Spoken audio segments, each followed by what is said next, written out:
I used to sleep with my door closed, and this one night, I have no idea what time it was, but I heard my door creak open.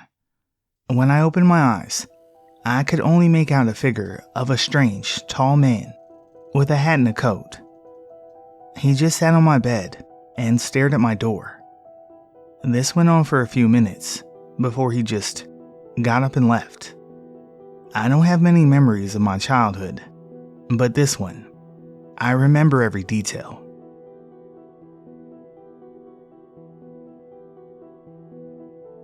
I grew up in a very rural area. Our house was on the end of a dead-end road in the middle of Midwest farm country. In high school, I was in cross country and track and found it easiest to run in the late evenings on nights when there wasn't practice. One night, which was fairly well lit by the moon, I was running the last quarter mile to my house, and I saw someone else running toward me on the road from the direction of my house. I live on a dead-end road. There was nothing but farm fields behind it, and it definitely wasn't my mom. It surprised me so much, I stopped for a second to consider what I was seeing. I remember exactly what the runner was wearing, and I watched her run another 5 or 6 strides toward me before she disappeared or blended into the night like a predator or something. Now, it could have been exhaustion or dehydration, I guess, but I've run a lot further and a lot longer than I did that night without seeing anyone materialize and evaporate. I never did again, either on that road or anywhere else. It was the scariest thing that ever happened to me. I anime ran home crying panic tears, and I'm not ashamed to tell you about it.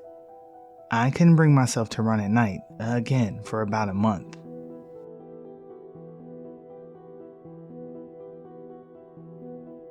Not my story, but a friend from college.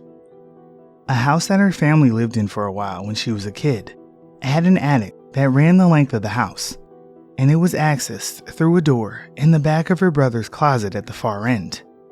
Their parents forbid them from messing around up there because it was filled with boxes from previous tenants. The landlord said, "I don't care if you look through them, but I don't know what's up there, so do so at your own risk." And because if someone got hurt by something falling on them or something, it might go unheard or unnoticed until it was too late. To make things weirder, at the very back end of the attic, so right above her bedroom, was a little locked room. Well, my friend starts getting woken up at night by the sound of someone moving around, which always turns into rapid, quiet creaking, almost right above her. She figures that it's her brother.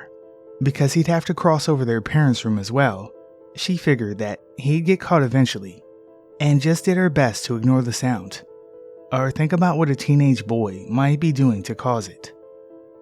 One day, during the summer, she slept in on a weekend. When she woke up, she looked outside and saw her parents working on the big produce garden that they'd put in. She went and got some breakfast, and then went back up to her room to play with her Game Boy. For the first time after months of getting woken up, she heard the noises during the day. Curious to catch him in the act, she crept to her brother's room. The closet door was open. The attic access was open. She quietly went up the steep and narrow stairs until she could just peek in, and saw first that a path had been cleared, and then that the mattress her dad had wedged in front of the little room had been slid aside. Most surprisingly, however, was that the locked door at the back was ajar. Her brother stuck his head out, saw her right away, and smiled, calling her over. "Hey, you gotta come see this." And then pulled back inside of the dark room. She said that the only other time that she'd ever felt so instantly, totally, instinctually afraid was her first time hearing a cougar scream at night in the woods. She said she instantly noped and flew all the way downstairs to the front yard to tattle on her brother, only to see him hauling stuff around and helping their parents, as he'd been all morning and afternoon, apparently. They asked her why she looked so afraid. She simply answered, I think someone's in the attic." When pressed, she said she heard footsteps and saw that the door was open when she went to look. Her dad swore and went and got his gun from his truck and instructed them to wait 15 minutes. If he didn't come back out, they were to all get in the truck and drive to the neighbor's place a couple miles down and call the police, as there were no cell phones back then. He went in, and after a very anxious wait, came back out, pissed as hell, demanding the kids fess up to who had been messing around up there. They both denied it, and the family went to look as a unit, with my friend reluctantly bringing up the rear. Someone had indeed pushed all the boxes and the mattress out of the way. The door was indeed unlocked and open. All that was inside, no light, no window, was an old rocking chair, and everything covered in decades of dust, with no sign that anyone had been in the room at all. No streaks, no footprints, just some ancient mouse shit and an old chair. Her brother pointed to this as proof that he couldn't have been in there, because how would he leave no signs? In the absence of other explanations, their dad didn't buy it.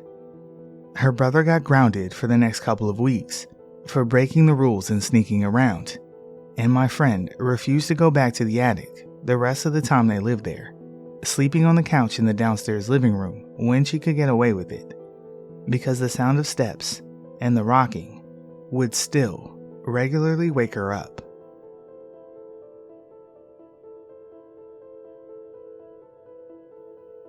I was awake by myself one Saturday morning in the 80s when I was around 7 or so. I believe my mom was the only one home because my dad had went to the lake to go fishing that weekend, and I'm not sure where my older brothers were, and maybe with him. Anyway, my mom's sleeping in, and I'm in the living room by myself, watching Saturday morning cartoons and making a fort out of sheets and cushions.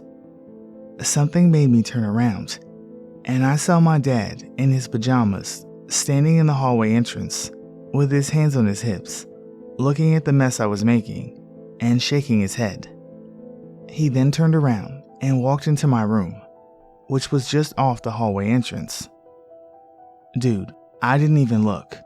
I just booked it to my parents' room and woke my mom up. I don't remember what happened after that. This was around 35 years ago. And yeah, my dad was fine. Nothing had happened to him. He came home later that night.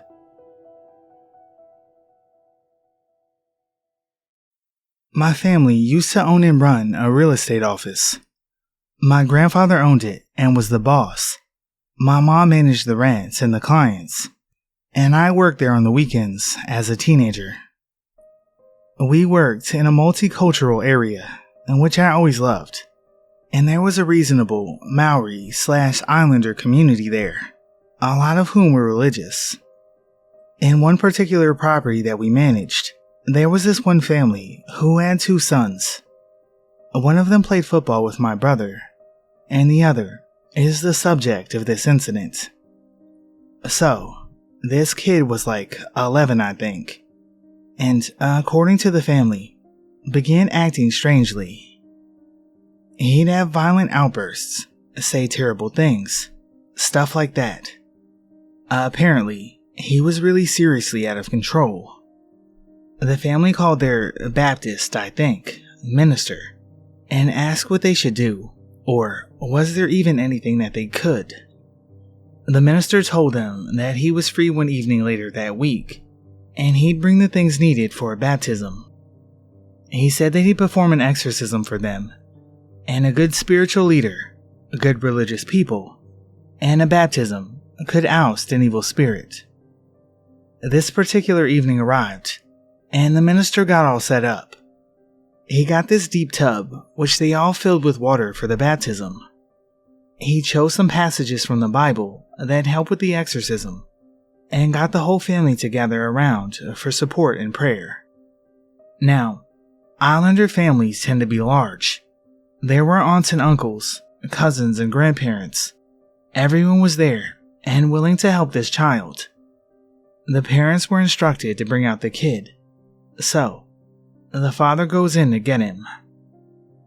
The kid was a fucking mess.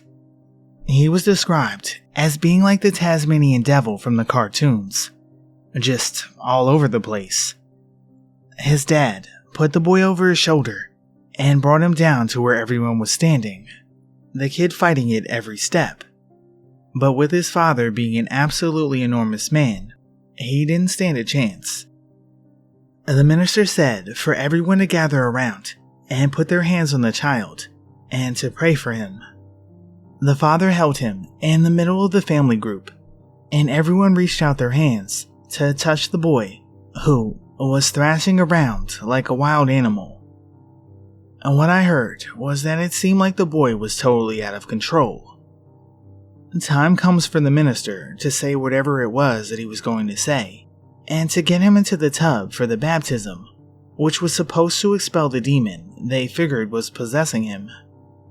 The father and uncles get him into the tub, and the family stood around praying their hearts out, but the boy tried to escape the second his body hit the water. He put up a crazy fight, and more family members came to get him into the water. Finally, they got him in, and they were able to hold him there. And hold him. And hold him. They didn't mean to do it, but they drowned him. He was an 11-year-old boy who was on the cusp of puberty. Of course his behavior was erratic. Of course his attitude was fucking awful. Of course he fought being held down by his own family. What did they think was going to happen? The parents, the uncle, and minister were all arrested.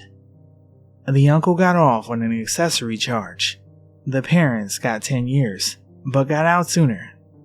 And the minister got 15, and was in just about the whole time, because he was the leader. He should have known better. My mom had to go and talk to the police, be a character witness, and talk about the family and the property and whatnot. That certainly wasn't the only awful thing that happened while I was working there, but it was definitely the most traumatic.